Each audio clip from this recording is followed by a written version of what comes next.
ओम नमः शिवाय। श्री शिव महापुराण श्री वायवीय संहिता उत्तरार्ध। संसार के सृष्टिकर्ता, पालनकर्ता और संहारकर्ता भगवान शिव को प्रणाम कर सूत जी बोले, हे ऋषिगणों, मैंने आपके द्वारा पूछी गई हर कथा आपको सविस्तार सुनाई है। ये सभी कथाएं अंतःकरण की कालिमा को नष्ट करने वाली है। शुद्ध अंतःकरण द्वारा ही देव लीलाओं के रहस्य खुलते हैं तथा उनके प्रति निष्ठा जागती है। बिना देवोपासना के शिव तत्व को नहीं जाना जा सकता है। ऋषिगणों, आप कथा रसिक हैं, यह मैं जान गया हूँ। अब आगे आप किस कथा के विषय में सुनना चाहते हैं? सूत जी के प्रश्न को सुनकर ऋषि बोले, हे सूत जी, भगवान श्री कृष्ण ने उपमन्यु को दर्शन देकर उन्हें पाशुपत व्रत करने की आज्ञा प्रदान की, परंतु इस व्रत का ज्ञान उन्हें कैसे मिला? यह बात सुनकर वायुदेव बोले, हे ऋषियों, श्री कृष्ण ने अपनी इच्छा अनुसार अवतार लिया और फिर सांसारिक मनुष्यों की भांति पुत्र कामना की प्राप्ति हेतु तपस्या करने मुनियों के आश्रम में पहुँचे। वहां उन्होंने जटाजूट धारण कर भस्म रमाए त्रिपुंड का तिलक लगाए मुनि उपमन्यु को देखा। श्री कृष्ण ने उनकी 3 परिक्रमा की तथा प्रणाम करके उनकी स्तुति करने लगे। उपमन्यु जी ने श्री कृष्ण को प्रायुषम जमदग्ने मंत्र देकर 12 महीने तक पाशुपत व्रत धारण कराया और पाशुपत व्रत का ज्ञान दिया। श्री कृष्ण ने आश्रम में रहकर 1 वर्ष तक कठोर तप किया। तब प्रसन्न होकर भगवान शिव ने देवी पार्वती सहित उन्हें दर्शन दिए।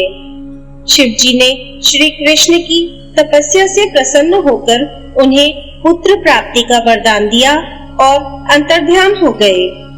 वर के प्रभाव से श्री कृष्ण को अपनी पत्नी जाम्बवती से सांब नामक पुत्र की प्राप्ति हुई।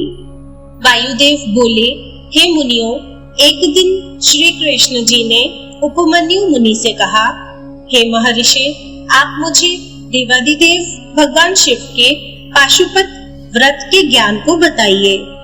पशु कौन है और वे किस रस्सी से बंधे हैं और उससे कैसे मुक्त होते हैं? शिव जी पशुपति कैसे कहलाए? कृपा कर मेरी इन जिज्ञासाओं को शांत करें। श्री कृष्ण जी के इन प्रश्नों को सुनकर उपमन्यु बोले, हे श्री कृष्ण, इस संसार में ब्रह्मा से लेकर सभी स्थावर जीव सर्वेश्वर शिव के ही पशु हैं। शिव जी ही उनके स्वामी हैं, इसलिए उनके अधिपति होने के कारण वे पशुपति कहलाते हैं। भगवान शिव द्वारा रचित सभी पशु मोह माया की दृढ़ रस्सियों से बंधे हैं। इसी रूप में संसारी व्यक्ति जब मोह ममता आदि के पाश से मुक्त होने का प्रयास करता है तो वह और भी बुरी तरह उसमें बंधता और फंसता जाता है। कोई केवल सांसारिक साधनों द्वारा पाश से मुक्त नहीं हो पाता। इसके लिए भगवान शिव की कृपा आवश्यक है। अपने भक्तों की आस्था, श्रद्धा और भक्तिपूर्ण उपासना देखकर वे उन्हें माया रूपी रस्सियों से मुक्त कर देते हैं। माया के 24 तत्वों से ही जीव बंधा रहता है। अपने जीवों को इन बंधनों में बांधने वाले स्वयं भगवान शिव ही हैं। वे उन्हें विषयों में बांधकर उनसे अपने कार्य कराते हैं। जो इन विषयों में आसक्त होकर भोगों की कामना से व्यवहार करता रहता है, वह पशुता से मुक्त नहीं हो पाता। जिसे संसार के भोगों में रस नहीं मिलता, वह शिव कृपा से इन पाशों से मुक्त हो जाता है। महेश्वर संसार का अनुशासन चलाते हैं तो बाह्य जगत का बाहर से पालन करते हैं और हव्य कव्य भी ग्रहण करते हैं। जल जगत में जीवन भरता है और पृथ्वी जगत को धारण करती है। दैत्यों का संहार स्वयं भगवान शंकर करते हैं। देवेंद्र स्वर्ग का संचालन करते हैं। वरुण जल पर शासन करते हैं। ये सब कार्य त्रिलोकीनाथ भगवान शिव के बताए मार्ग पर चलकर संपन्न होते हैं। शिव जी का पूजन सद्गति प्रदान करता है। निष्काम भाव से की गई शिव आराधना मनोकामनाओं की पूर्ति के साथ मुक्ति का साधन भी बनती है। मुनि उपमन्यु बोले, हे श्री कृष्ण, भगवान शिव के सगुण साकार मूर्त रूप का विभिन्न ध्यानों में नाना प्रकार से वर्णन किया गया है। ये शिव के व्यष्टि रूप है। भगवान शिव ने स्वयं की अंगभूता आदि शक्ति से जब इस सृष्टि की रचना की, उसके बाद वे संपूर्ण ब्रह्मांड में व्याप्त हो गए। शिव ने ही सृष्टि के रूप में अपना विस्तार किया, इस तरह भी कहा जा सकता है। भगवान शिव अपनी मूर्तियों से ब्रह्मांड में व्याप्त है। ब्रह्मा, विष्णु, रुद्र, महेश, सदाशिव शिव जी की ही प्रतिमाएं हैं। ईशान, पुरुष, अघोर, वामदेव और सद्योजात इनकी 5 मूर्तियां हैं। ईशान मूर्ति क्षेत्रज्ञ है। पुरुष स्थाणु मूर्ति है। अघोर मूर्ति बुद्धि तत्व को धारण किए है। देवादिदेव महादेव की वामदेव मूर्ति अहंकार की अधिष्ठात्री है। सद्योजात मूर्ति शिव जी के हृदय में निवास करती है। ईशान मूर्ति श्रोत्र, वाणी और शब्द आकाश की अधिष्ठात्री है। ईश्वरीय मूर्ति हस्त, स्पर्श और वायु की अधिष्ठात्री है। अघोर मूर्ति नेत्र, चरण रूप अग्नि की अधिष्ठात्री है। वाम मूर्ति रस, जल की अधिष्ठात्री है। भगवान शिव की 8 प्रतिमाएं हैं। जिस प्रकार माला में फूल गुथे होते हैं, उसी प्रकार शिव जी की मूर्तियों में संसार ग्रथित है। शर्व, भव, रुद्र, उग्र, भीम, पशुपति, ईशान, महादेव, ये शिव जी की 8 मूर्तियां हैं। इन्होंने पृथ्वी, जल, तेज, पवन, आकाश, क्षेत्रज्ञ, सूर्य और चंद्र को धारण किया हुआ है। शिव जी की 4वीं मूर्ति विश्वधारिका है। वायिका भावी मूर्ति है और जल को धारण किए है। तेजोदीप्त रौद्री मूर्ति जगत में अंदर और बाहर विचरती है। पवन मूर्ति जगत का संचालन करती है। आकाशात्मिका मूर्ति पूरे विश्व में व्याप्त है। पशुपति मूर्ति आत्मा की अधिष्ठात्री है। ईशानी मूर्ति जगत को प्रकाश देती है। महादेव जी की मूर्ति अपनी शीतल किरणों से जगत को तृप्त करती है। 8वीं मूर्ति के कारण सारा संसार शिव रूप है। इसलिए शिव जी का पूजन और आराधन ही भय का नाश कर मोक्ष प्रदान करने वाला एवं समस्त कामनाओं को पूरा करने वाला है। उपमन्यु बोले, हे श्री कृष्ण, अब मैं आपसे स्त्री पुरुष जो महादेव की विभूति है उसका वर्णन करता हूँ। भगवान शिव परम शक्तिमान है। देवी पार्वती उनकी शक्ति है और विश्व उनकी विभूति है। शुद्ध, अशुद्ध, पर, अपर, चेतन, अचेतन सभी स्वाभाविक रूप है। शिव जी और देवी पार्वती के वश में यह संसार है। वे ही विश्वेश्वर हैं। भगवान शिव ही संसार के सभी जीवों को भक्ति और मुक्ति देते हैं। माता शक्ति भी शिव जी के समान महाशक्ति है। वे चिद रूपा शक्ति है जो विश्व को विभक्त करती हैं। वे ही सभी क्रियात्मक शक्तियों को क्रियान्वित करती हैं। देवी पार्वती ही शोभ पाकर नाद को पैदा करती हैं। नाद से बिंदु, बिंदु से सदाशिव, उससे महेश्वर और उससे युद्ध विद्या पैदा होती है। ईश्वर की वाणी शक्ति है। इस संसार को रचने वाली शक्ति है। इस संसार में स्त्री व पुरुषों की विभूति भगवान शिव और देवी पार्वती पर आश्रित है। शिव क्षेत्रज्ञ है और देवी क्षेत्र रूपा है। पार्वती जी पृथ्वी रूप है और शिव जी आकार रूप है। शिव समुद्र है तो पार्वती जी तरंग रूपा है। हे श्री कृष्ण, इस प्रकार मैंने आपको सर्वेश्वर शिव की विभूति सुना दी है। शिव भक्तों को सायुज्य की प्राप्ति होती है और भगवान शिव का भजन कीर्तन करने से समस्त पापों का नाश हो जाता है। उपमन्यु बोले, हे कृष्ण जी, इस संसार में सभी जीव मोह माया के पाश में बंधे हुए हैं, इसलिए भगवान शिव के स्वरूप को वे जान नहीं पाते। भगवान शिव के अविकल्प प्रभावों का वर्णन ऋषि मुनिगण करते हैं। भगवान शिव को अपर ब्रह्म रूप में ब्रह्मात्मक, अनादि अनंतर रूप में महादेव तथा भूत, इंद्रिय, अंतकरण, प्रधान, विषयात्मक में अपर ब्रह्म एवं चेतनात्मक परम ब्रह्म कहलाते हैं। यह बहुत विशाल है और विश्व का विस्तार करने वाला है और ब्रह्मा कहलाता है। विद्या और अविद्या ब्रह्मा के रूप है। चेतना और अचेतना विद्या अविद्या के ही रूप है।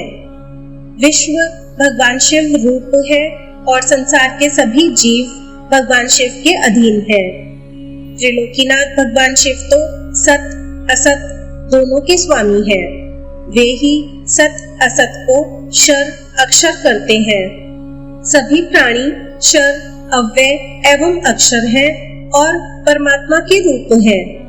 सर्वेश्वर शिव ही समष्टि और व्यष्टि रूप कहलाते हैं। वे ही संसार के प्रवर्तक और निवर्तक हैं। वे ही आविर्भाव और तिरोभाव का कारण है। देवादिदेव महादेव ही सबके स्वामी और धाता है। सर्वेश्वर शिव अंतर्यामी है। जो मनुष्य अपनी बुद्धि के कारण विरोधाभासों में फंसे रहते हैं, वे किसी भी बात का निश्चय नहीं कर पाते।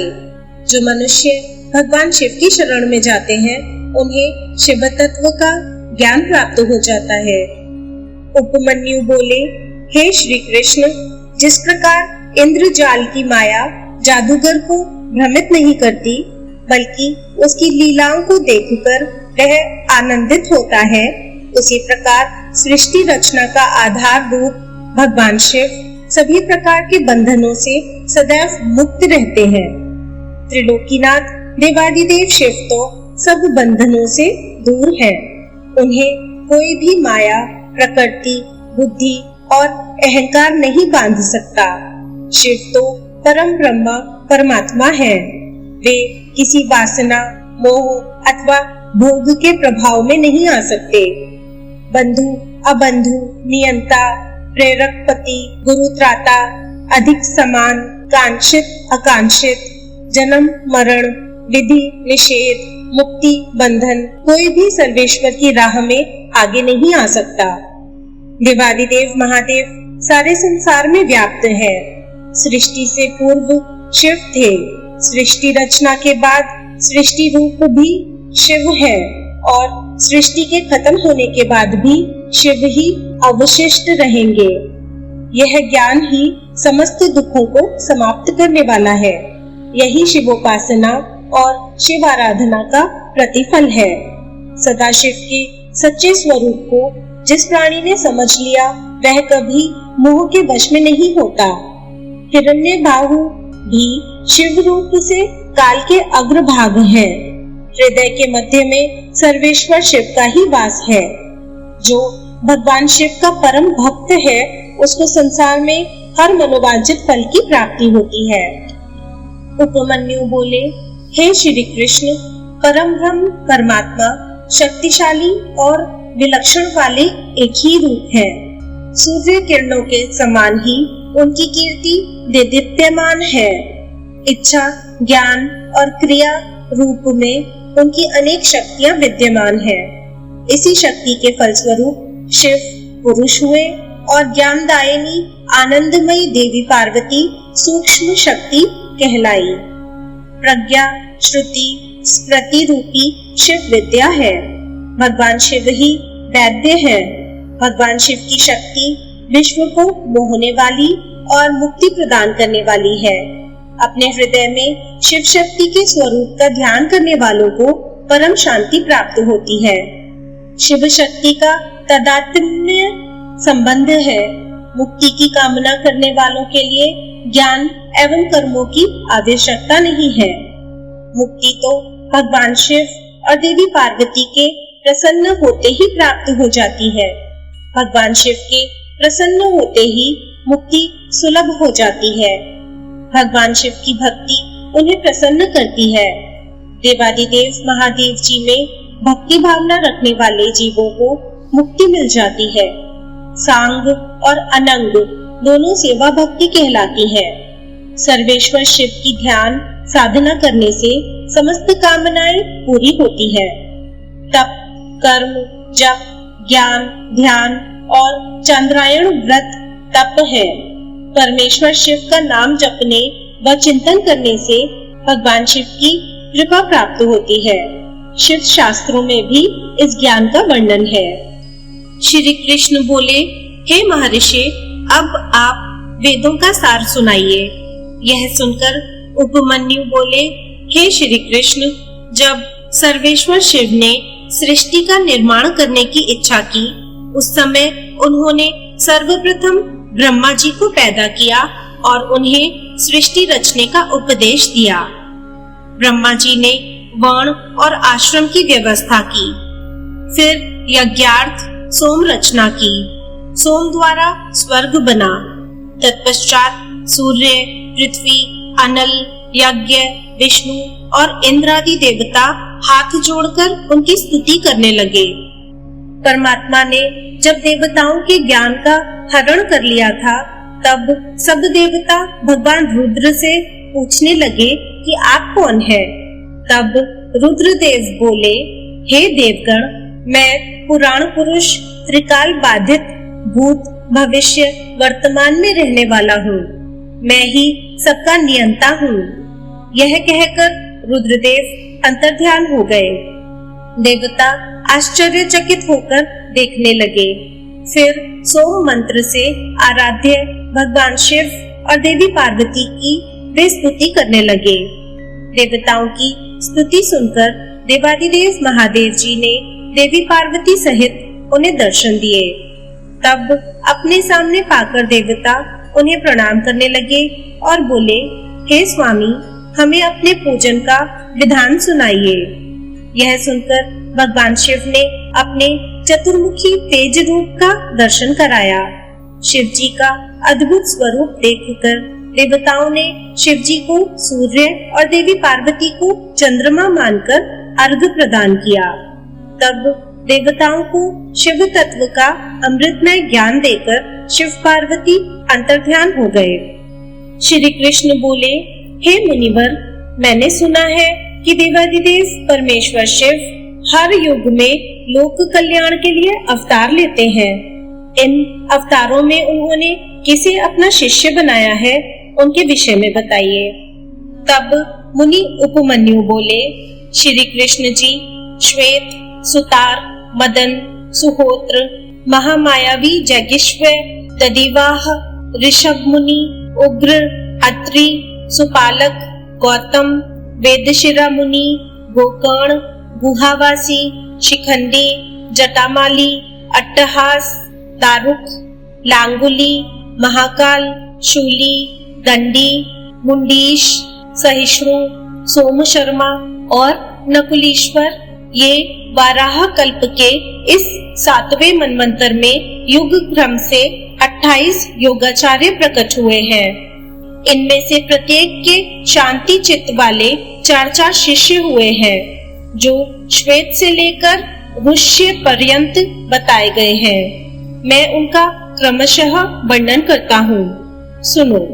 श्वेत, श्वेतशिख, श्वेताश्व, श्वेत लोहित, दुदुम्भी, शत्रु, ऋचिक, केतुमान, विकोश, विकेश, विपाश, पाशनाशन, सुमुख, दुर्मुख, दुर्गम, दुरतिक्रम, सनत कुमार, सनक, सनंदन, सनातन, सुधामा, विरजा, शंख, अंडज, सारस्वत, मेघ, मेघुवा, सुवाहक, कपिल, आसुरी, पंचशिख, बाष्कल, पराशर, गर्ग, भार्गव, अंगिरा, बलबंधु, निरामित्र, केतुश्रृंग, तपोधन, लंबोदर, लंब, लंबात्मा, लंबकेशक, सर्वज्ञ, संबुद्धि, साध्य, सिद्धि, सुधामा, कश्यप, वशिष्ठ, विरजा, अत्रि, उग्र, गुरुश्रेष्ठ, श्रवण, शविष्ठक, कुणी, कुणबाहु, कुशरीर, के नेत्रक, काश्यप, उष्णा, चैवन, बृहस्पति, उत्थय, वामदेव, महाकाल, महानिल, वाचश्रवा, सुवीर, श्यावक, यतीश्वर, हिरण्यनाभ, कौशल्य, लोकाक्षी, कुतुमी, सुमंतु, जैमिनी, कुबंध, कुशकंधर, लक्ष, दार्भायनी, केतुमान, गौतम, भल्लवी, मधुपिंग, श्वेतकेतु, उशिज, बृहदश्व, देवल, कवि, शालिहोत्र, सुवेश, युवनाश्व, शरध्वसु, छगल, कुंभकर्ण, कुंभ, प्रबाहुक, उलूक, विद्युत, शंभूक, आश्वलायन, अक्षपाद, कनाद, उलूक, वत्स, कुशिक, गर्ग, मित्रक और रुष्य ये योगाचार्य रूपी महेश्वर के शिष्य हैं। इनकी संख्या 112 है। ये सब के सब सिद्ध पाशुपात हैं। इनका शरीर भस्म से विभूषित रहता है। ये संपूर्ण शास्त्रों के तत्वज्ञ, वेद और वेदांगों के पारंगत विद्वान, शिवाश्रम में अनुरक्त, शिव ज्ञान परायण, सब प्रकार की आसक्तियों से मुक्त, एकमात्र भगवान शिव में ही मन को लगाए रखने वाले, संपूर्ण द्वंद्वों को सहने वाले, धीर, सर्वभूत हितकारी, सरल, कोमल, स्वस्थ, क्रोध शून्य और जितेंद्रिय होते हैं। रुद्राक्ष की माला ही इनका आभूषण है। उनके मस्तक त्रिपुंड से अंकित होते हैं। उनमें से कोई तो शिखा के रूप में ही जटा धारण करते हैं। किन्हीं के सारे केश ही जटा रूप होते हैं। कोई कोई ऐसे हैं जो जटा नहीं रखते हैं और कितने ही सदा माथा मुंडाए रहते हैं। वे प्रायः फल मूल का आहार करते हैं, प्राणायाम साधन में तत्पर होते हैं। मैं शिव का हूँ इस अभिमान से युक्त होते हैं। सदा शिव के ही चिंतन में लगे रहते हैं। वे अपनी कठोर साधना से संसार रूपी विष वृक्ष के अंकुर को मथ देते हैं। फलस्वरूप संसार बीज का ही नाश हो जाता है। इसे ही समस्त प्रकार के कर्मों का क्षय कहते हैं। ऐसे में स्थूल सूक्ष्म शरीरों के कारण हमारा शरीर भी विगलित हो जाता है। इसी को मुक्ति और मोक्ष कहते हैं। जो योगाचार्य इस स्थिति को प्राप्त हो जाते हैं, वे सदा परम धाम में जाने के लिए ही कटिबद्ध होते हैं। जो योगाचार्यों सहित इन शिष्यों को जान मानकर सदा शिव की आराधना करता है, वह शिव का सायुज्य प्राप्त कर लेता है। इसमें कोई अन्यथा विचार नहीं करना चाहिए। श्री कृष्ण जी बोले, हे महर्षि, भगवान शिव से देवी पार्वती ने क्या प्रश्न किया और शिव जी ने उसका क्या उत्तर दिया? तब उपमन्यु बोले, हे कृष्ण जी, एक दिन पार्वती जी ने भगवान शिव से पूछा, हे स्वामी, आप प्राणी जन पर किस प्रकार प्रसन्न होते हैं? तब शिव जी बोले, हे प्रिय, मुझे प्रसन्न करने का एकमात्र साधन श्रद्धा भक्ति है। मैं कर्म, जप, यज्ञ और समाधि से इतना प्रसन्न नहीं होता जितना भक्तिपूर्ण आराधना से। जिस भक्त के मन में श्रद्धा हो, वह मेरा दर्शन, स्पर्श, पूजन एवं मेरे साथ वार्तालाप भी कर लेता है। अतः जो मुझे अपने वश में करना चाहे, उसे पहले मेरे प्रति श्रद्धा करनी चाहिए। श्रद्धा ही स्वधर्म का हेतु है और वही इस लोक में सभी वर्णों की रक्षा करता है। जो अपने वर्णाश्रम के धर्मों का पालन करता है उसी को मुझ में श्रद्धा होती है, दूसरे को नहीं। धर्म के मार्ग का अनुसरण करके विद्वजन की श्रद्धा भावना बढ़ती है। वे जीव जो एकाग्रचित होकर मेरा ध्यान करते हैं मेरी भक्ति को प्राप्त होते हैं। वर्णाश्रम पर चलने वाले जीव मोह माया और पापों से छूटकर शिवलोक को प्राप्त कर लेते हैं। उनकी आत्मा का उद्धार हो जाता है। सनातन धर्म के ज्ञान, क्रिया, चर्या और योग नामक 4 पद हैं। भक्ति पूर्वक साधना ज्ञान कहलाती है। 6 मार्गों से किए गए शुद्धि विधान को क्रिया कहते हैं। वर्णाश्रम युक्त विधि से पूजन अर्चन को चर्या कहा जाता है। मेरी भक्ति में अपने हृदय को लगाकर अन्य वृत्तियों का निरोध करना योग कहलाता है। निर्मल हृदय से भक्ति पूर्वक ध्यान करने से 100 अश्वमेध यज्ञ का फल मिलता है। अपनी इंद्रियों को वश में करने वाले विरक्त पुरुषों को ही ज्ञान और मुक्ति प्राप्त होती है। तप, कर्म, जप, ध्यान और ज्ञान ये मेरे भजन के 5 प्रकार है। पूर्व वासनावश, बाह्य अथवा आभ्यंतर जिस पूजन में मन का अनुराग हो उसी में दृढ़ निष्ठा रखनी चाहिए। बाहरी शुद्धि को शुद्धि नहीं समझना चाहिए। आंतरिक शुद्धि से ही आत्मशोधन होता है। भजन बाहरी हो या आंतरिक दोनों में ही भाव होना चाहिए। प्रेम और समर्पण के बिना पूजन निरर्थक है। त्रिलोकीनाथ परमेश्वर शिव बोले, हे देवी, 3 बार नहाना, अग्नि कर्म करना, लिंग पूजा, दान, ईश्वर भाव, दया भाव, सत्य, संतोष, आसक्तिकता, अहिंसा, लज्जा, श्रद्धा, पढ़ना, पढ़ाना, उपदेश, ब्रह्मचर्य, श्रवण, तप, क्षमा, शौच आदि वर्ण धर्म है। ब्राह्मणों के लिए क्षमा, शांति, संतोष, सत्य, असत्य, ब्रह्मचर्य, तत्व ज्ञान, वैराग्य, भस्म सेवन, सर्वसंग में निवृत्ति आदि परम आवश्यक है। ब्रह्मचारियों को रात्रि में भोजन नहीं करना चाहिए। क्षत्रियों को दान नहीं लेना चाहिए।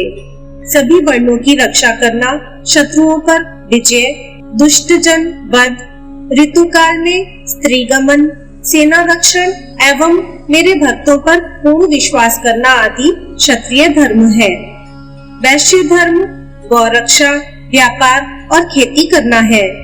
सभी वर्णों की सेवा करना शूद्र का धर्म है। गृहस्थियों को अपनी गृहस्थी का ध्यान रखना चाहिए।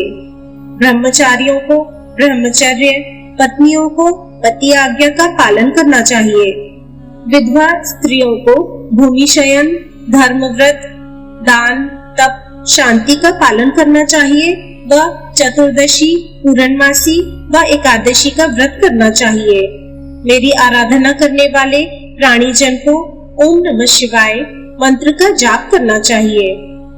मुनि उपमन्यु बोले, हे श्री कृष्ण, वेदों एवं शास्त्रों में ओंकार और षणाक्षर मंत्र की महिमा का गुणगान किया गया है। यह मंत्र भक्तों की सभी मनोकामनाओं को पूरा करता है। वेदों का सार रूप होने के कारण इसके अर्थ में बहुत सी सिद्धियां विद्यमान है। यह मंत्र परम मुक्तिदाता है। ओम नमः शिवाय मंत्र का जाप मनोरंजक तथा परे से भी परे है। इस मंत्र की बड़ी महिमा है। अत्यंत सूक्ष्म होने पर भी यह तीनों गुणों से परे है। पंचाक्षर मंत्र सभी विद्याओं का बीज है। यह मंत्र सर्वज्ञ एवं समर्थ है। ओम में ब्रह्मा स्थित है। नमः शिवाय में ईशान नामक सूक्ष्म ब्रह्मांड स्थित है। भगवान शिव तो सदा इस मंत्र में निवास करते हैं। यह मंत्र संसार से मुक्ति प्रदान करने वाला है। इस मंत्र पर अविश्वास करने वाला अधर्मी मनुष्य नरक का भागी होता है। इस पंचाक्षर मंत्र में 7 करोड़ मंत्र है तथा अनगिनत उपमंत्र हैं। पंचाक्षर मंत्र एवं षडाक्षर मंत्र में संपूर्ण शिव ज्ञान तथा सभी विद्याओं के तत्व हैं। जिसके हृदय में ओम नमः शिवाय नामक महामंत्र है, उसे अन्य किसी शास्त्र के अध्ययन की कोई आवश्यकता नहीं होती। देवी पार्वती बोली, हे स्वामी, कलयुग में पाप रूपी अंधकार निरंतर बढ़ता जाता है।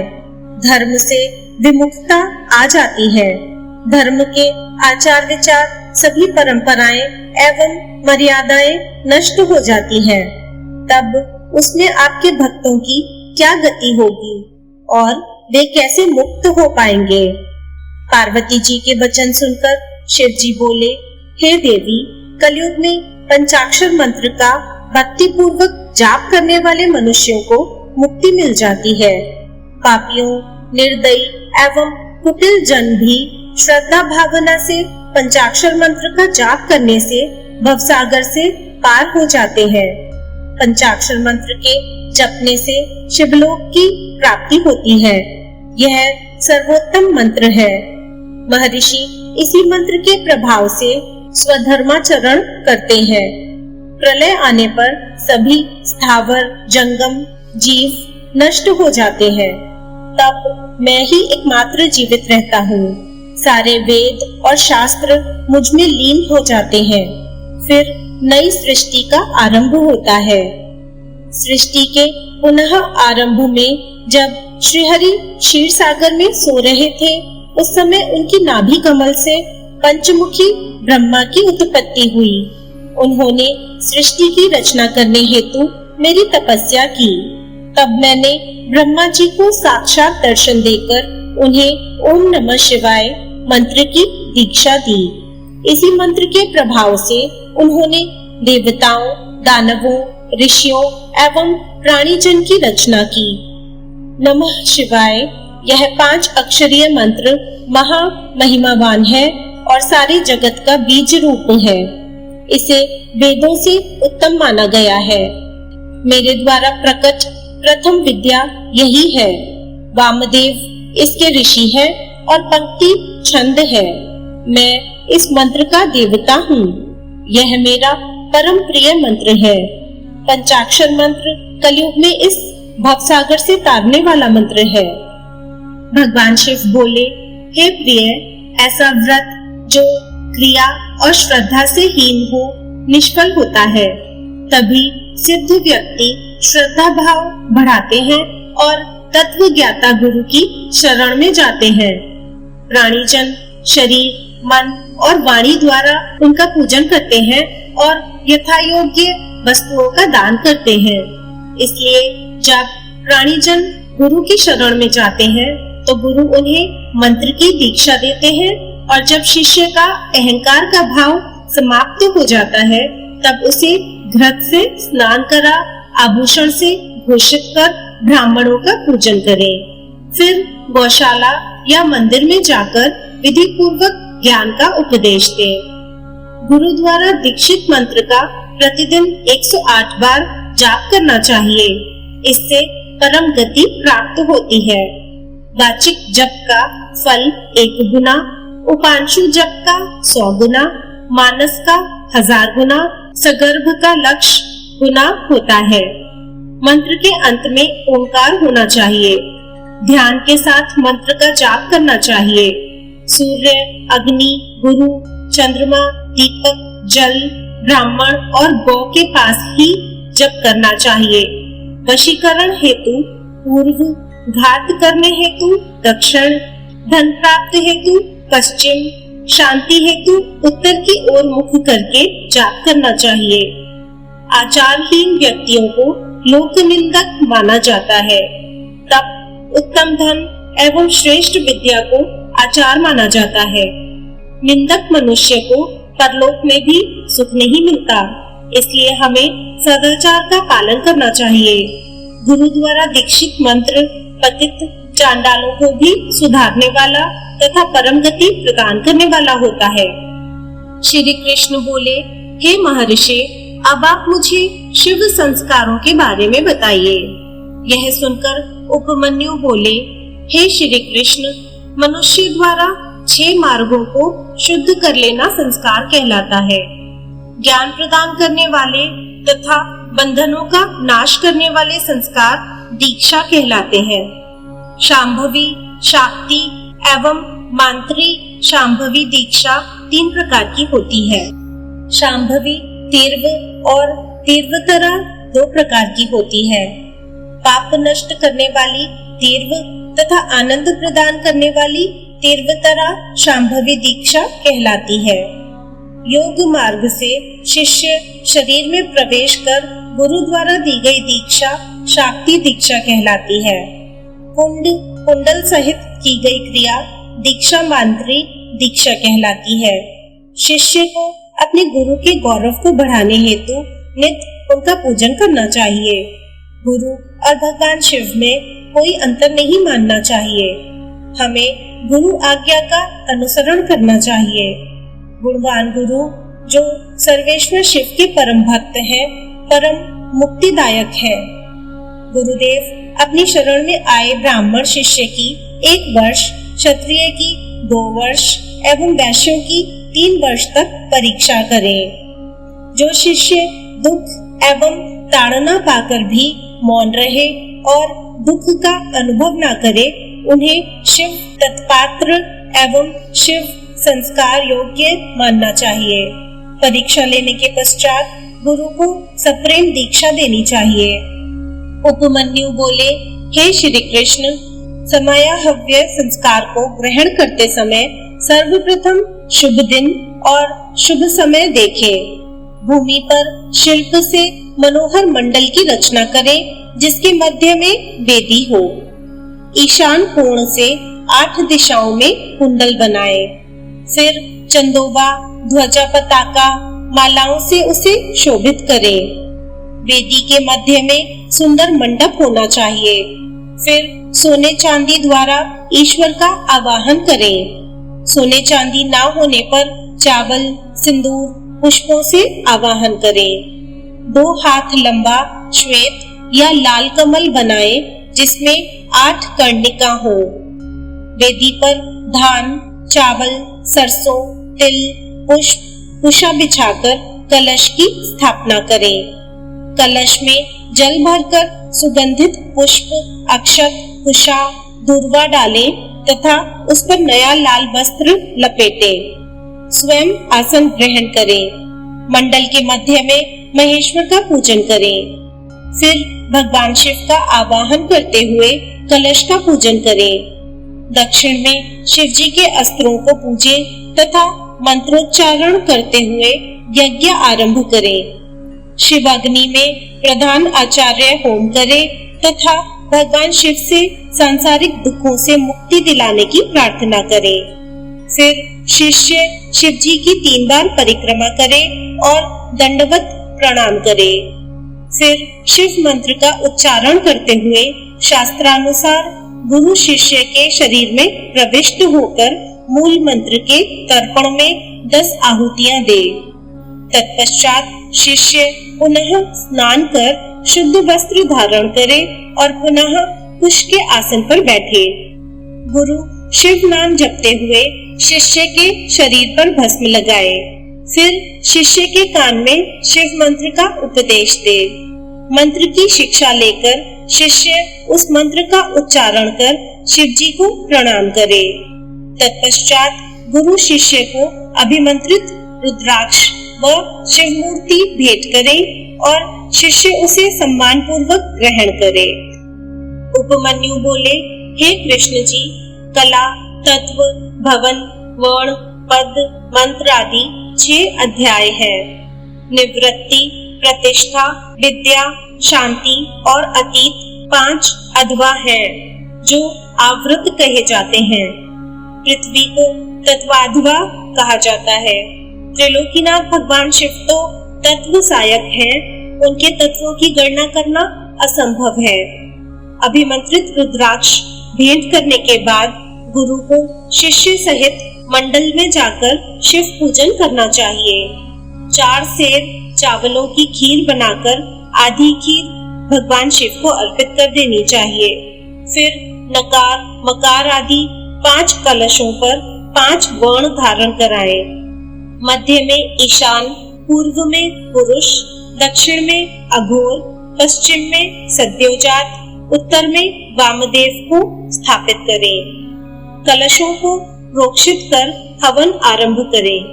फिर आधी खीर को होम कर दें, बाकी को प्रसाद समझकर ग्रहण करें। तर्पण कृत्य कर्म पर पूर्णाहुति दें। ओम नमः शिवाय से प्रतिपन्न कर 3 आहुतियां दें। कन्या द्वारा काटे गए सूत को अभिमंत्रित कर शिष्य की शिखा में बांध दे और पूजन करें। भगवान शिव का ध्यान और पंचाक्षर मंत्र का जप करते हुए शिष्य रात्रि को सोए और रात्रि में जो स्वप्न दिखे उसे विस्तार पूर्वक अपने गुरु को बताए। उपमन्यु बोले, हे श्री कृष्ण, तत्पश्चात आचार्य की आज्ञा से स्नान कर नित्य कर्म कर ध्यान लगाकर हाथ जोड़कर वहां से प्रस्थान करे। पुष्प अर्चन और शिव नाम का उच्चारण करते हुए मंडल में आकर ईशान देव का पूजन करे, अग्नि होम करे। फिर आहुतियां डालकर वागीश्वरी का पूजन कर वागीश को प्रणाम कर मंडल में देवता का पूजन करे। गुरुदेव शिष्य को मंत्रों द्वारा शुद्ध करें। फिर पूर्ण आहुति देकर ब्राह्मण का पूजन करें। 3 आहुतियां डालकर भगवान शिव का स्मरण करें। तत्पश्चात नील रुद्र वागीश्वरी तेजस्विनी शिव शक्ति का चिंतन करें।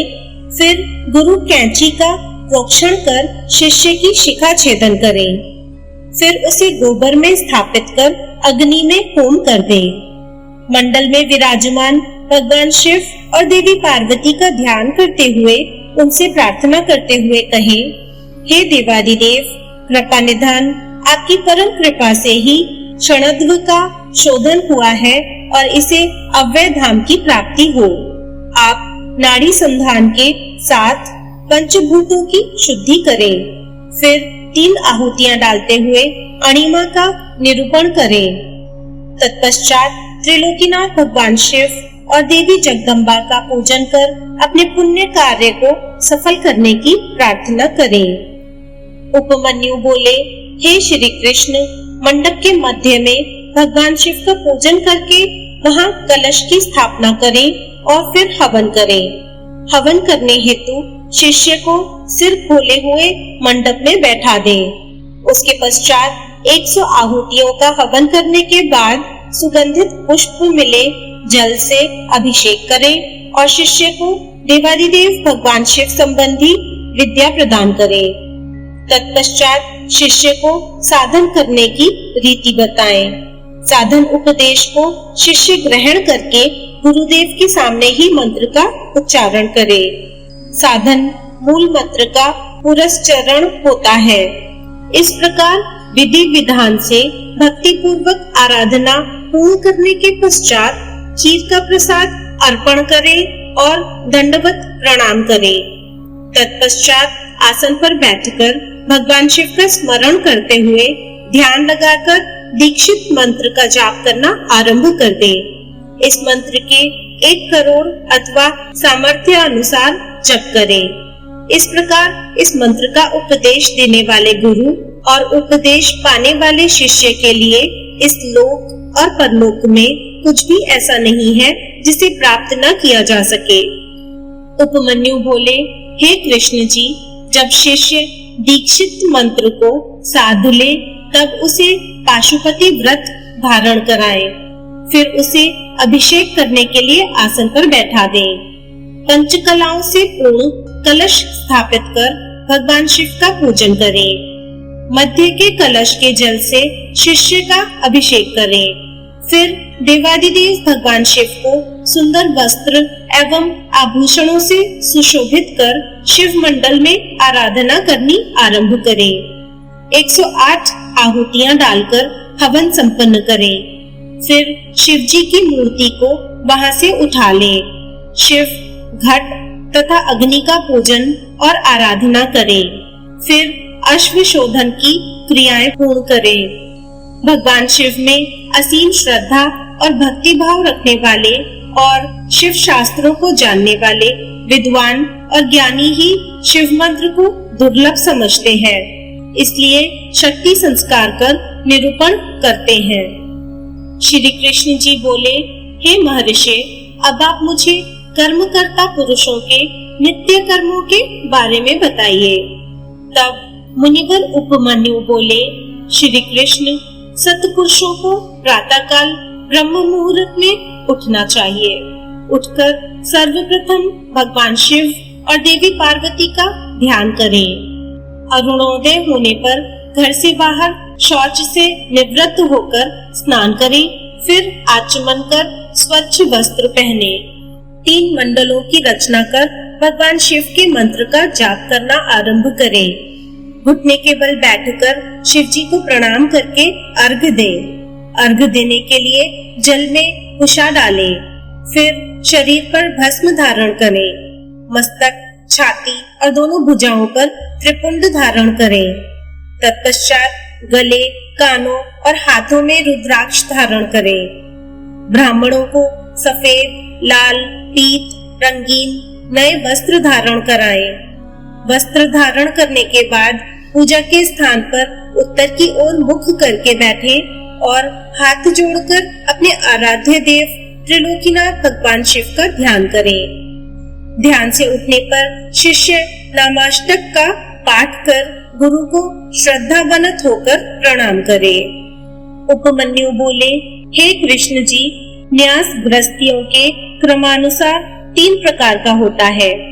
ब्रह्मचारियों के लिए उत्पत्ति न्यास, सन्यासियों के लिए लय न्यास और गृहस्थियों के लिए स्थित न्यास का विधान है।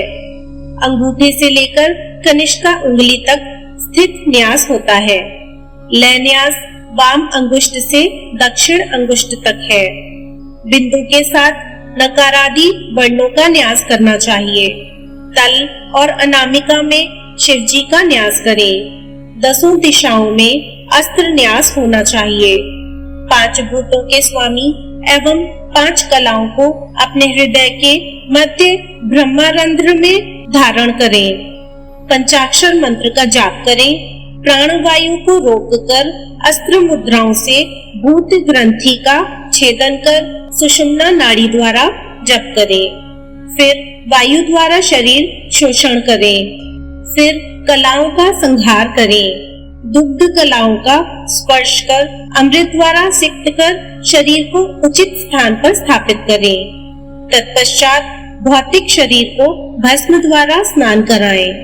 हृदय में स्थित भगवान शिव का ध्यान करते हुए अमृत वर्षा से विद्यात्मक देह को सींचें। अपने शरीर को शुद्ध करके शिव तत्व प्राप्त कर ईश्वर का पूजन करें। मात्र न्यास, ब्रह्म न्यास, प्रणव न्यास और हंस न्यास करें। हकार हृदय से सकार भ्रकटी मध्य में 50 वर्ण रुद्र मार्ग के द्वारा न्यास करें। फिर क्रमशः अघोर, वामदेव, प्रणाम, हंस न्यास, पंचाक्षरी मंत्र का न्यास करें। भगवान शिव का परम भक्त और शिव पूजन और ध्यान करने वाला मनुष्य संसार सागर से पार हो जाता है। इसी के द्वारा मोक्ष की प्राप्ति होती है। उपमन्यु बोले, कृष्ण जी, अंगन्यास आदि कार्यों को पूरा करें, फिर अपने मन द्वारा पूजन सामग्री की कल्पना करें। सामग्री को जुटाकर उससे विधि पूर्वक विघ्न विनाशक श्री गणेश जी का पूजन करें। दक्षिण तथा उत्तर में क्रमशः नंदी एवं सुभद्रा का पूजन करें। कमल के सुंदर और कोमल आसन पर त्रिलोकीनाथ भगवान शिव व देवी पार्वती को उस पर स्थापित करें। शिव पार्वती की स्थापना कमलासन पर करने के बाद भक्ति पूर्वक विधि विधान के अनुसार उनका पूजन करें। पुष्प अर्पित करें, ध्यान करें और भावना में समिधा घृत से परमेश्वर की नाभि में होम करें।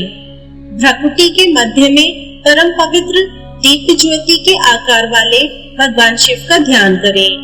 यही वानप्तिक भावना में आराधना है। इसे पूर्ण करने के बाद अग्नि या स्थंडिल लिंग में पूजन करें। उपमन्यु बोले, हे श्री कृष्ण जी, पूजन स्थान को गंध, चंदन, फूलों और जल से पवित्र कर प्रोक्षण करें। अस्त्रों द्वारा विघ्नों का निवारण कर कवच से सारी दिशाओं का अस्त्र न्यास करें। कुशा बिछाकर उसे जल से मर्जित करें। प्रोक्षणी पात्र, अर्घ पात्र, पाद्य आचमन को शुद्ध कर उसमें जल, खम तथा चंदन डालें और आचमन के जल में कपूर, कंकोल, कीमता, तमाल व चंदन मिलाएं। चावल, कुशा, धूर्वा, जौ, अक्षर, तिल, घृत, सरसों, पुष्प और भस्म को मिलाकर मंत्र द्वारा रक्षित करें। विनायक देव का पूजन करें। फिर नंदीश्वर का पूजन करने के पश्चात षोडशोपचार से शिवलिंग का पूजन करें। उधर्व भाग में कमलासन रखें। कमल दल 8 प्रकार की सिद्धि देने वाला है। वामादिक शक्तियाँ बीज है। भगवान शिव का पूजन करें। पंचगव्य द्वारा स्नान कराएं। फिर आंवले और हल्दी से इसका लेप करें। देव स्नान कराकर सुंदर वस्त्र एवं यज्ञोपवीत धारण कराएं। पाद्य, अर्घ, आचमन, धूप, दीप, नैवेद्य, गंध, पुष्प, भूषण जल, मुखवास कर, रत्न जड़ित मुकुट एवं आभूषण चढ़ाएं। फिर भगवान शिव पार्वती की आरती उतारें। आरती की थाली को शिवलिंग के सामने 3 बार घुमाकर माथे पर सुगंधित भस्म धारण करें। फिर अपनी पूजा अर्चना में रह गई त्रुटि के लिए भगवान से क्षमा याचना करें। इस प्रकार पूजन करने से परम फल की प्राप्ति होती है। उपमन्यु बोले, हे श्री कृष्ण जी, दीपदान करने से पहले आरती एवं पूजन भी किया जाना चाहिए। सर्वप्रथम ईशान देव से लेकर सद्योजात तक भगवान शिव का जाप करें। पहले आवरण में हृदय से लेकर अस्त्र न्यास कर पूजन करें। पूर्व में इंद्र, दक्षिण में यम, पश्चिम में वरुण, उत्तर में कुबेर, अग्निकोण में अग्नि, नैऋति और निऋति में वायु की पूजा करनी चाहिए। कमल से बाहर वज्रादि आयुधों का पूजन करना चाहिए। तत्पश्चात सभी स्थानों से 8 लोकपालों का पूजन कर माँ जगदम्बा का पूजन कर उनकी आराधना करें। योग, ध्यान, जप और होम कृत्यों में 6 तरह का नैवेद्य होना चाहिए। उसके बाद कंकोल, जावित्री, कस्तूरी, केसर, मृगमद, सुगंधी, पुष्पादि अर्पण कर घी का दीपक जलाएं। फिर हाथी दांत से निर्मित आसन, दिव्य छत्र, चंवर, भेरी और मृदंग चढ़ाएं। अपनी सामर्थ्य के अनुसार किया गया शिव पूजन उत्तम फल देने वाला होता है। शिव जी में अनन्य भक्ति रखने वाले प्राणी को अवश्य ही मुक्ति प्राप्त हो जाती है। उपमन्यु बोले, हे कृष्ण जी, शिव पूजन परम फलदायक है। बड़े बड़े पापी, ब्रह्म हत्यारे, चोर, व्यभिचारी पुरुष यदि शिव पूजन करें तो उनके सभी पाप नष्ट हो जाते हैं। इसलिए पतितों को शिव पूजन अवश्य ही करना चाहिए। शिव पंचाक्षरी मंत्र का जाप करने से बंधन में पड़े मनुष्य बंधन से मुक्त हो जाते हैं। अनेकों योनियों में जीवन व्यतीत करने के पश्चात हमें मनुष्य योनि मिली है। जो मनुष्य इस अलभ्य मनुष्य देह को पाकर भी शिव पूजन नहीं करता, उसका जन्म सफल नहीं होता। इसलिए प्रत्येक मनुष्य को भक्ति पूर्वक त्रिलोकीनाथ भगवान शिव का पूजन आराधन अवश्य करना चाहिए। भगवान शिव के पूजन के समान अन्य कोई भी धर्म नहीं है। यह मनुष्य को सभी सांसारिक बंधनों एवं मोह माया से मुक्ति दिलाने वाला है। शिव पूजन करने के पश्चात मनुष्य को परिवार एवं बंधु बांधवों सहित प्रसाद बांटना चाहिए। उपमन्यु बोले, हे कृष्ण जी, अग्नि कृत्य को कुंड, स्थंडल, वेदी, लोहे के पात्र अथवा मिट्टी के पात्र में कर्तव्य है।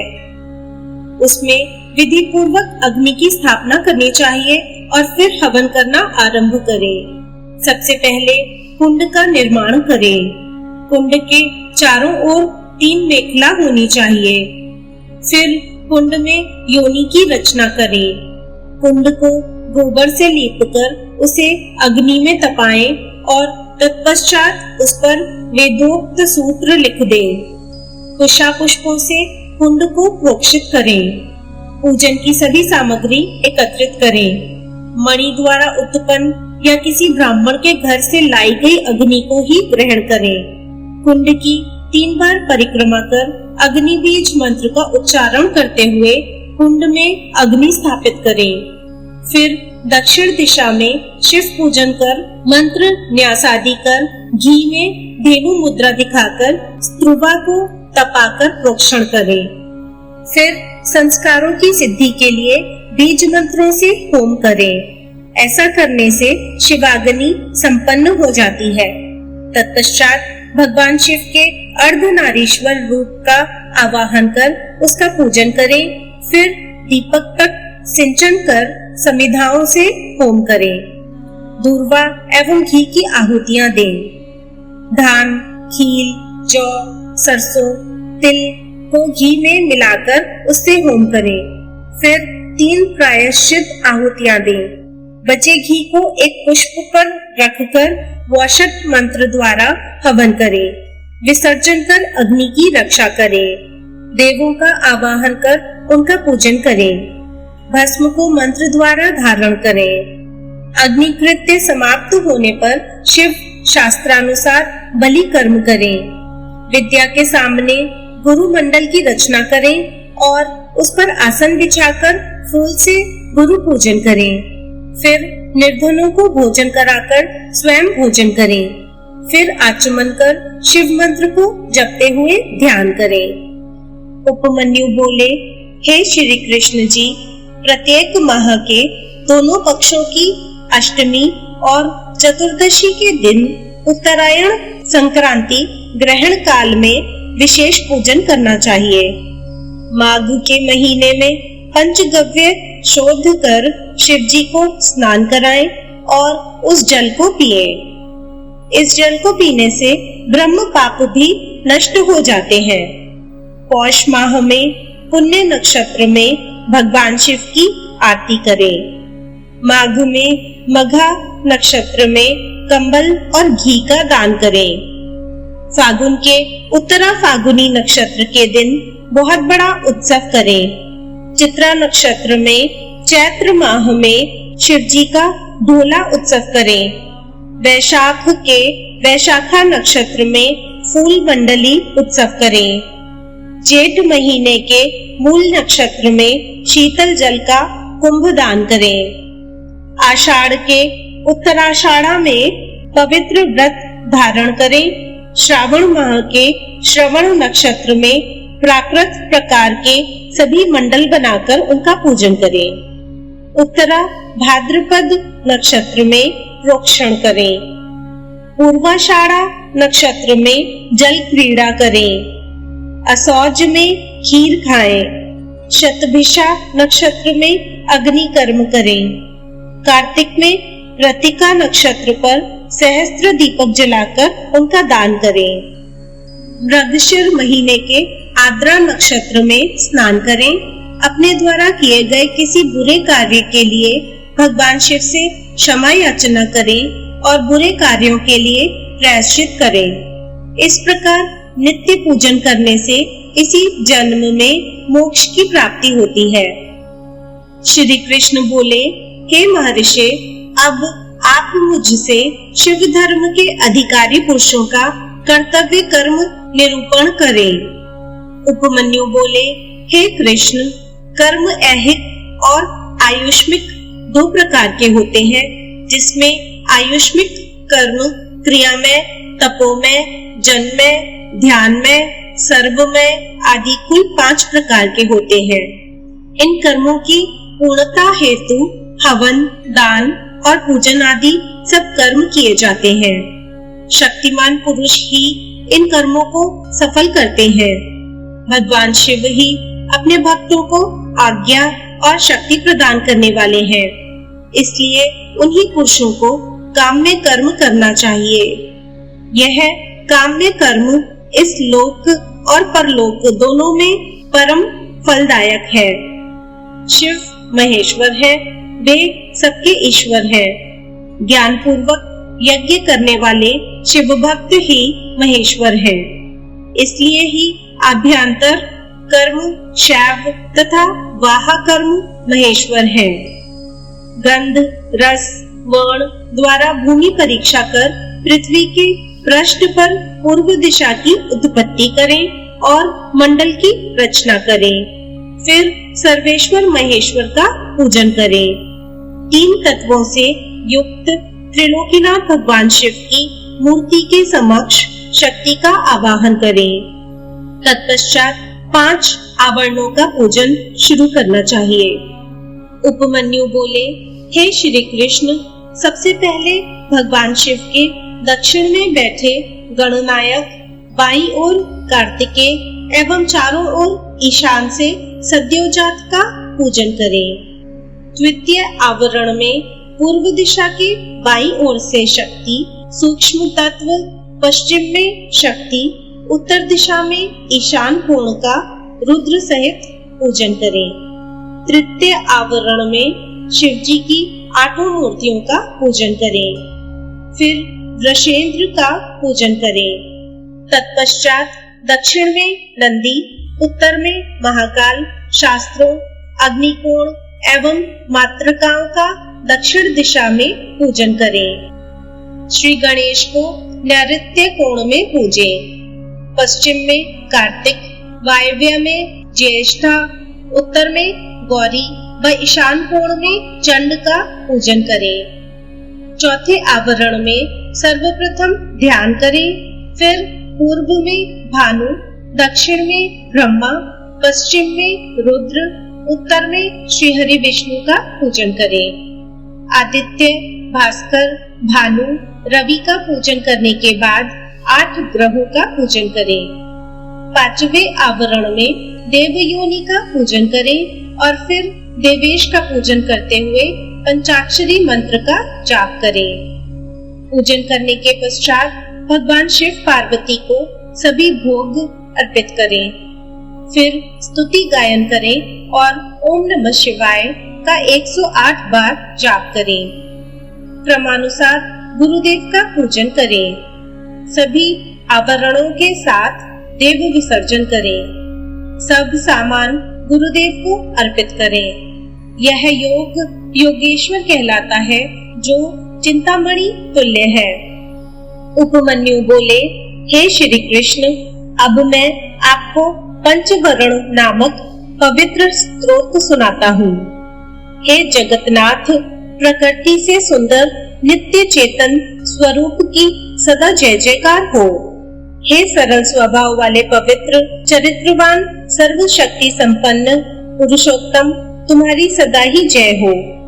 हे मंगल मूर्ति, कृपा निधान देवादिदेव, मैं आपको प्रणाम करता हूँ। भगवान, पूरा संसार आपके वश में है।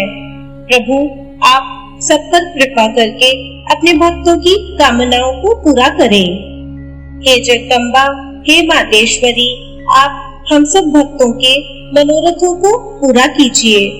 हे गणनायक, हे स्कंददेव, आप भगवान शिव की आज्ञा का पालन करने वाले और उनके ज्ञान रूपी अमृत को पीने वाले हैं। भगवान, आप मेरी रक्षा करें। हे 5 कला के स्वामी, आप मेरी अभिलाषा पूरी करें। हे 8 शक्तियों के स्वामी, आप सर्वेश्वर शिव की आज्ञा से हमारी कामनाएं पूरी करें।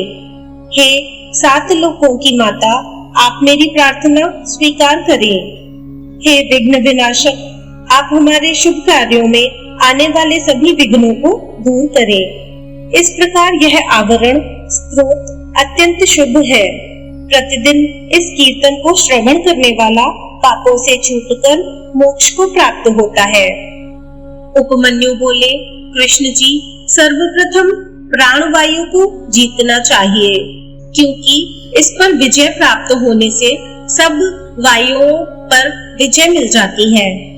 क्रमानुसार अभ्यस्त किया गया प्राणायाम सब दोषों को हटा देता है। यह शरीर की भी रक्षा करता है। जब प्राणवायु पर विजय प्राप्त हो जाती है तो विष्ठा, मूत्र, कफ सभी मंद पड़ जाते हैं।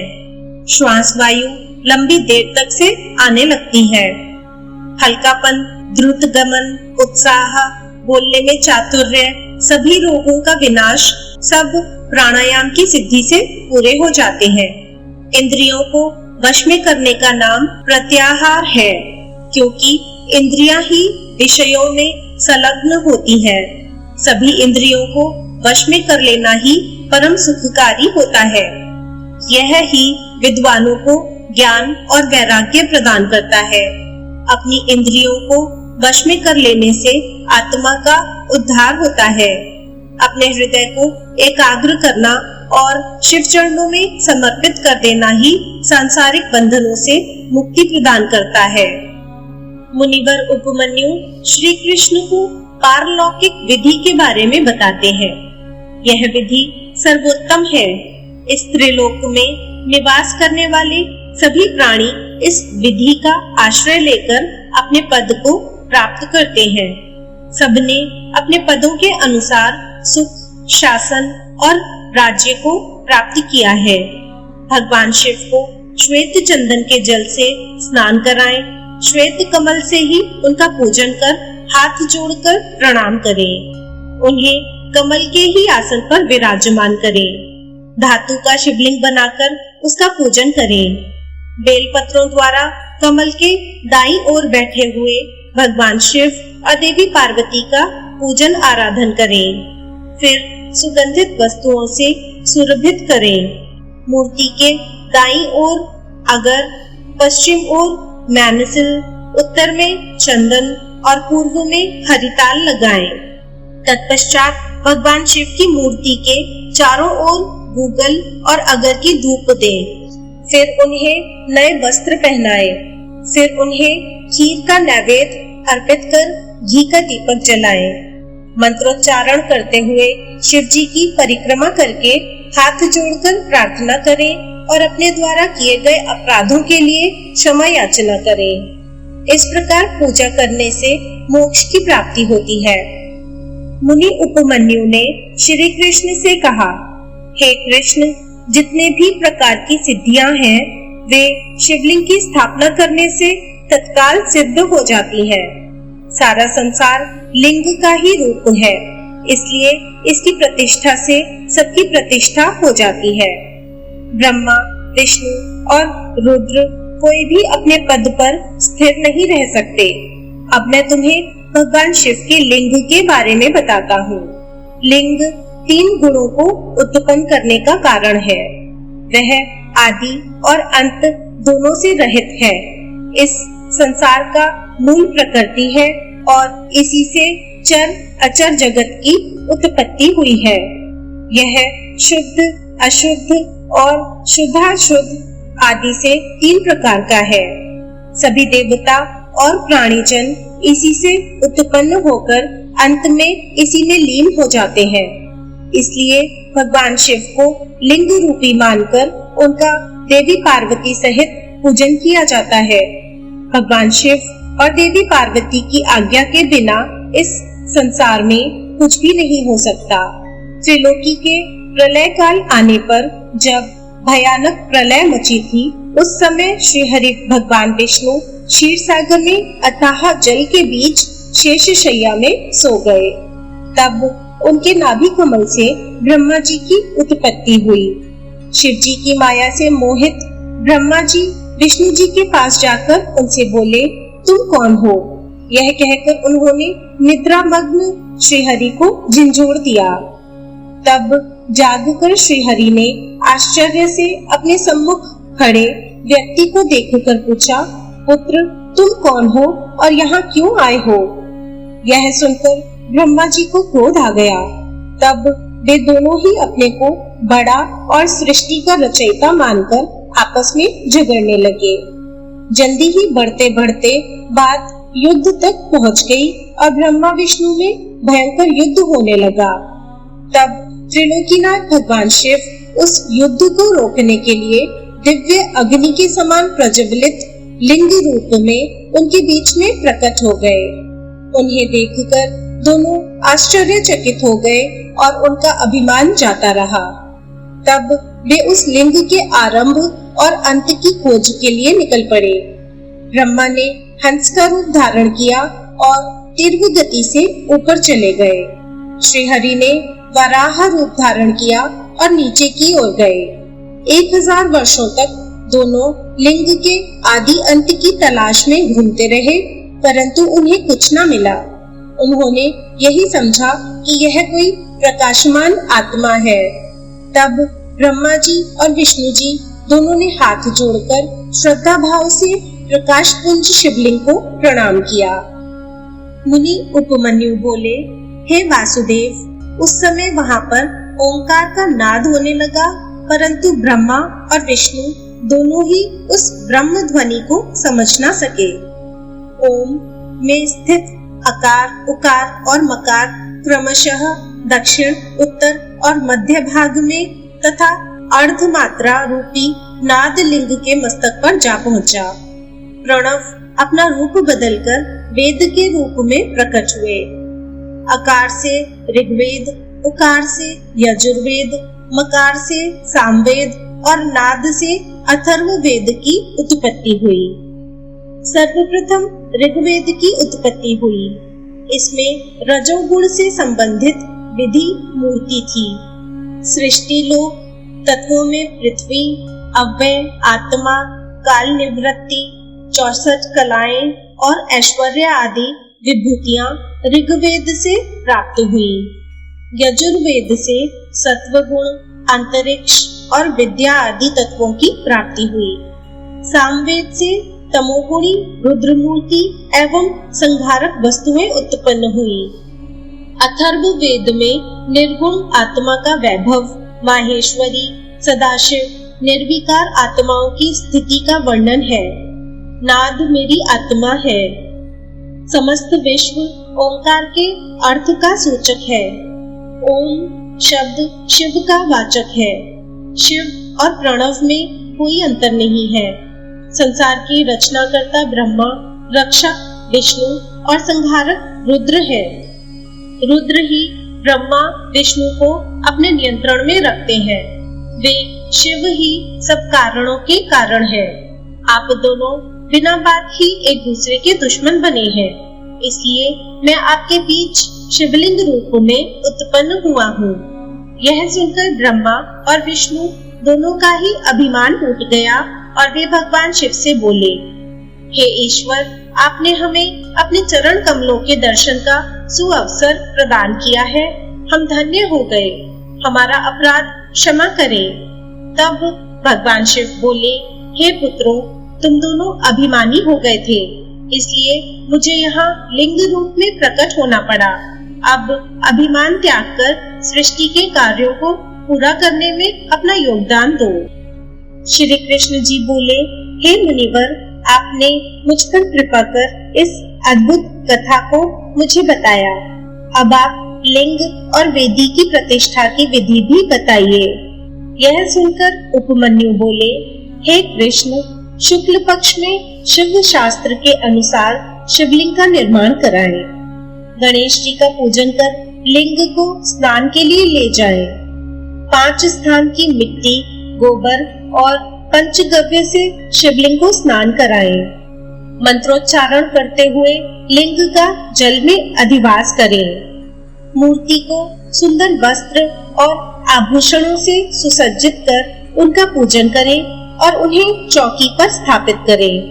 पूर्व की ओर मूर्ति का माथा और पश्चिम में पिंडी होनी चाहिए। तत्पश्चात पुनः स्नान कराकर पूजन करें। वेदी की भूमि के ईशान कोण में कमल लिखें। शिव जी का आवाहन कर पूजन करें। वेदी के पश्चिम में चंडिका कमल लिखकर पुष्प अर्पित करें। फिर शिवलिंग को नए वस्त्रों में लपेटें। विदेश कुंभ और वर्धिनी शादी की स्थापना करें। फिर 4 विप्र मंत्रोच्चारण करते हुए हवन करें। 108 घी की आहुतियों से हवन करें। हवन के पश्चात पूर्णाहुति दें। फिर महापूजन आरंभ करें। 10 कलशों के जल में शिव मंत्र पढ़कर अंगूठे और अनामिका द्वारा मृत्तिका मंत्र जाप करें। फिर उस जल से शिवलिंग का अभिषेक करें। फिर विदेश के घट से अभिषेक करें। तत्पश्चात दोनों हाथ जोड़कर भक्ति भावना से भगवान शिव का देवी पार्वती सहित स्तुति करते हुए आवाहन करें। फिर पंचोपचार से उनका पूजन करें। पूजन करने के पश्चात हाथ जोड़कर क्षमा याचना करें। फिर अन्य मूर्तियों को भी इसी विधि से स्थापित करें। सब कार्यों के पूर्ण हो जाने पर आचार्य को यथावत दक्षिणा देकर उनके चरण छूकर आशीर्वाद प्राप्त करें। मुनि उपमन्यु बोले, हे केशव, अब मैं आपको योग विधि के बारे में बताता हूँ, जिसके द्वारा सभी विषयों से निवृत्ति हो और अंतकरण की सब वृत्तियां शिवजी में स्थित हो जाएं। वह परम योग है। योग 5 प्रकार का होता है: मंत्र योग, स्पर्श योग, भाव योग, अभाव योग और महायोग। मंत्रों का उनके अर्थ सहित ज्ञान होना महायोग कहलाता है। मंत्रों को प्राणायाम द्वारा सिद्ध करना स्पर्श योग कहलाता है। जब जिह्वा मंत्रों को स्पर्श ना करते हुए भी उनका जाप करती है तो वह भाव योग कहलाता है। प्रलय के समय से संबद्ध पूरे संसार का विचार अभाव योग कहलाता है। जब साधना करने वाले की सभी मानसिक वृत्तियां भगवान शिव से जुड़ जाएं और वह नित्य शिव चिंतन में मग्न रहे, ऐसी दशा महायोग कहलाती है। सांसारिक बंधनों से मुक्ति की कामना करने वाले मनुष्य ही इस चिंतन और वैराग्य को अपने जीवन में अपनाकर महायोग को प्राप्त करते हैं। हमारे शरीर में रहने वाली प्राणवायु को रोकना प्राणायाम कहलाता है। प्राणायाम रेचक, पूरक और कुंभक 3 प्रकार का होता है। साधक को इनका अभ्यास करना चाहिए क्योंकि इसी से शरीर की शुद्धि होती है। प्राणायाम सगर्भ और अगर्भ 2 प्रकार का होता है। जप और ध्यान वाला प्राणायाम सगर्भ कहलाता है, परंतु जिसमें जप और ध्यान नहीं करते वह अगर्भ प्राणायाम कहलाता है। योगी जन सगर्भ प्राणायाम करते हैं।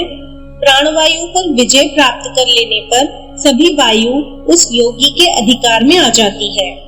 प्राणायाम शरीर को पुष्ट, स्वस्थ और निरोगी बनाता है। इसके नियमित अभ्यास से कफ, मूत्र, पुरीश आदि कम हो जाते हैं। समस्त इंद्रियों को अपने वश में कर लेना प्रत्याहार कहलाता है। इंद्रियों को अपने वश में रखने से स्वर्ग और ना रखने से नरक की प्राप्ति होती है। इसलिए अपने चित्त को एकाग्र रखना चाहिए। भगवान शिव जो कि सबके ईश्वर है, त्रिलोकीनाथ है, उनका ध्यान करने से योगी का कल्याण होता है।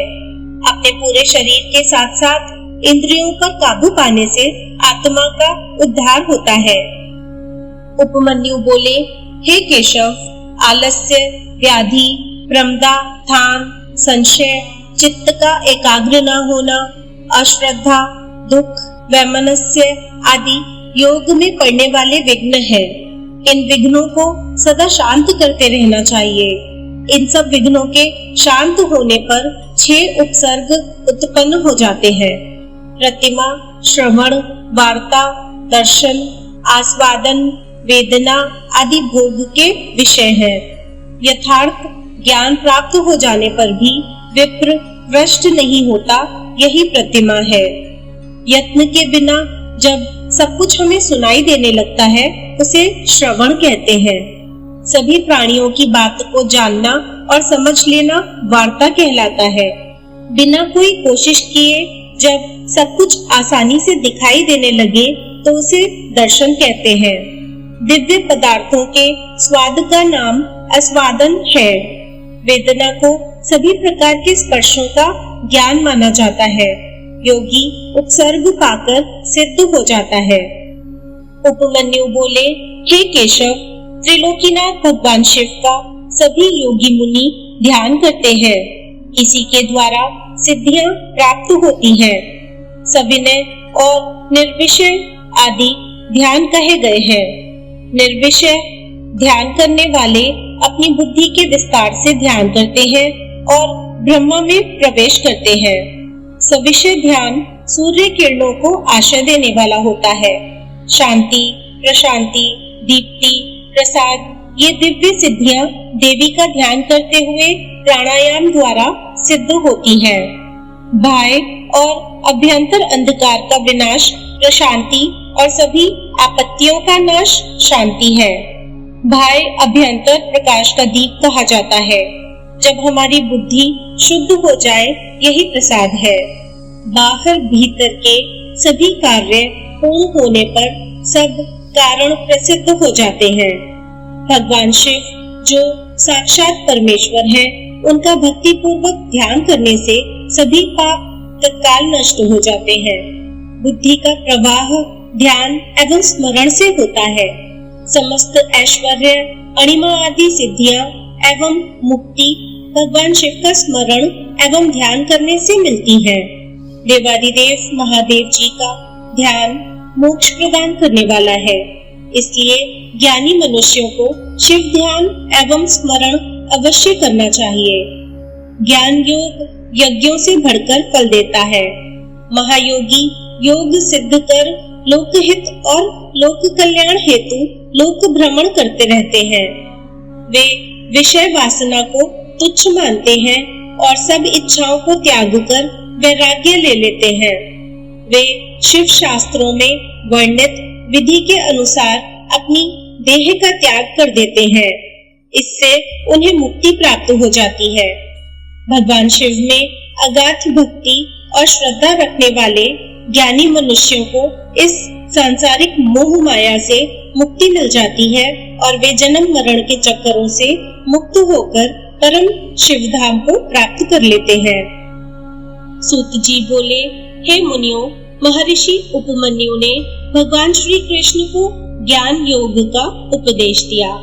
वही उपदेश वायुदेव ने ऋषिगणों को सुनाया था, जिसे सुनकर वे बहुत हर्षित हुए थे। प्रातःकाल होने पर नैमिष तीर्थ में निवास करने वाले मुनिजन यज्ञांत स्नान के लिए परम पवित्र नदी को ढूंढने लगे। उस समय ब्रह्मा जी की आज्ञा से परम पवित्रा सरस्वती नदी वहां बहने लगी। तब सब ऋषिगणों ने वहां अज्ञांत स्नान कर संध्या पितृ तर्पण किया और वहां से काशी के लिए निकल पड़े। काशी पहुंचकर उन्होंने पतित पावनी भागीरथी गंगा में स्नान किया एवं बाबा विश्वनाथ के दर्शन कर विधि अनुसार पूजन किया। काशी से वे चल पड़े। रास्ते में उन्हें एक अद्भुत दिव्य प्रकाश चारों ओर फैला दिखाई दिया, जिसमें पाशुपत व्रत की सिद्धियां प्राप्त भस्मधारी मुनिजन विलीन हो रहे थे। फिर शीघ्र ही वह तेज भी विलीन हो गया।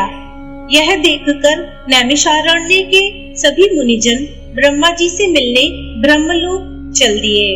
वहां पहुंचकर उन्होंने ब्रह्मा जी को प्रणाम कर उनकी स्तुति की।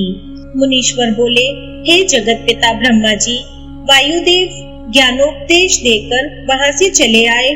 तब हम सबने यज्ञ कर यज्ञांत स्नान से निवृत्त हो काशी नगरी की ओर प्रस्थान किया। वहां गंगा में स्नान कर बाबा विश्वनाथ के दर्शन किए। वहां हमें एक अद्भुत तेज के दर्शन हुए। उस तेज में अनेक तपस्वी विलीन हो रहे थे। कुछ समय पश्चात वह तेज स्वयं विलीन हो गया। उसे देखकर हमें बहुत आश्चर्य हुआ। भगवान, वह क्या था? ऋषिगणों के प्रश्नों को सुनकर ब्रह्मा जी बोले, हे ऋषिगणों, आपने बहुत समय यज्ञ करके देवादिदेव भगवान शिव को प्रसन्न किया है।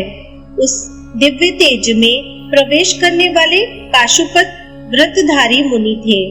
उनके दर्शन का यही अर्थ है कि आपको शीघ्र ही दिव्य लोक की प्राप्ति होने वाली है। इसलिए आप मोक्ष प्राप्त करने हेतु पाशुपत व्रत धारण करें। अब आप सब यहाँ से सुमेरु पर्वत पर चले जाएं। वहाँ सनत कुमार जी आपके आगमन की प्रतीक्षा कर रहे हैं। वे पूर्व में अपने अहंकार के कारण मिले श्राप से मुक्ति पाने के लिए वहाँ तपस्या कर रहे हैं, वहाँ उन्हें ज्ञान प्राप्त होगा। सूत जी बोले, हे मुनिवर, ब्रह्मा जी के वचन सुनकर ऋषिगण उन्हें प्रणाम कर सुमेरु पर्वत पर चले गए। वहाँ उन्होंने पर्वत शिखर पर एक सुंदर तालाब की उत्तर दिशा में तपस्या करते सनत कुमार जी को देखा। मुनि उन्हें प्रणाम कर उनके पास बैठ गए। सनत कुमार जी ने आंखें खोलकर अपने पास बैठे मुनियों को देखकर उनसे प्रश्न किया, हे ऋषिवर, आप कौन हैं और यहाँ क्या कर रहे हैं? यह सुनकर ऋषिगणों ने सारी बातें उन्हें बता दी। उसी समय नंदीश्वर भी वहाँ आ गए। नंदीश्वर को अपने सामने पाकर सभी मुनियों और सनत कुमार जी ने आसन से उठकर उन्हें दंडवत प्रणाम किया और हाथ जोड़कर प्रणाम करने लगे। सनत कुमार जी बोले, हे नंदीश्वर, इन मुनियों ने, जो कि नैमिषारण्य में निवास करते हैं, 10,000 वर्षों तक यज्ञ किया है। उस महायज्ञ के समाप्त होने पर ब्रह्मा जी ने इन्हें आपकी शरण में भेजा है। आप इनका कल्याण करें और इन्हें दिव्य अद्भुत ज्ञान प्रदान करें। सनत कुमार जी के वचन सुनकर नंदीश्वर ने अपनी कृपा दृष्टि ऋषिगणों पर कर दी। नंदीश्वर ने परम दिव्य शिव तत्व का उपदेश उन्हें दिया। तब उपदेश देकर वे बोले, यह परम ज्ञान धर्म, अर्थ, काम और मोक्ष सभी प्रदान करने वाला है। अब आप मुझे जाने की आज्ञा प्रदान करें। यह कहकर नंदीश्वर वहां से चले गए। इसके पश्चात सभी ऋषिगण प्रयाग तीर्थ चले गए और वहां उन्होंने अपना महान योग पूरा किया। योग पूर्ण होने पर उन्हें ज्ञात हुआ कि कलयुग आ रहा है। यह देखकर वे नैमिषारण्य मुनि काशी चले गए। वहां मुक्ति की कामना करते हुए उन्होंने पाशुपत व्रत धारण किया। उनकी सिद्धि सफल हुई और वे शिव पद को प्राप्त हुए। श्री व्यास जी बोले, इस प्रकार यह शिव पुराण पूर्ण हुआ। इस शिव पुराण को आदर पूर्वक पढ़ने अथवा सुनने से सभी पाप नष्ट हो जाते हैं। इसे प्रथम बार पढ़ने या सुनने से सारे पाप भस्म हो जाते हैं। दोबारा श्रवण से भक्तिहीन को भक्ति व भक्त को भक्ति की समृद्धि प्राप्त होती है। तीसरी बार श्रवण करने से मुक्ति मिल जाती है। अपनी मनोकामना पूर्ण करने हेतु इसका 5 बार पाठ करना चाहिए। प्राचीन काल में शिव पुराण का 7 बार पाठ कर अनेक राजाओं, ब्राह्मणों और वैश्यों ने साक्षात शिव दर्शन किए। इस पवित्र ग्रंथ को भक्ति पूर्वक सुनने वाला मनुष्य संसार में सभी सुखों को भोग कर मोक्ष को प्राप्त कर लेता है। शिव पुराण भगवान शिव को बहुत प्रिय है। यह वेदों के समान भोग और मोक्ष देने वाला है। शिव पुराण का पाठ करने वाले मनुष्य पर देवादिदेव महादेव की सदा कृपा दृष्टि रहती है। वे सदा सबका कल्याण करते हैं। श्री वायव्य संहिता संपूर्ण। ओम नमः शिवाय। शिव महापुराण संपूर्ण। ओम नमः शिवाय।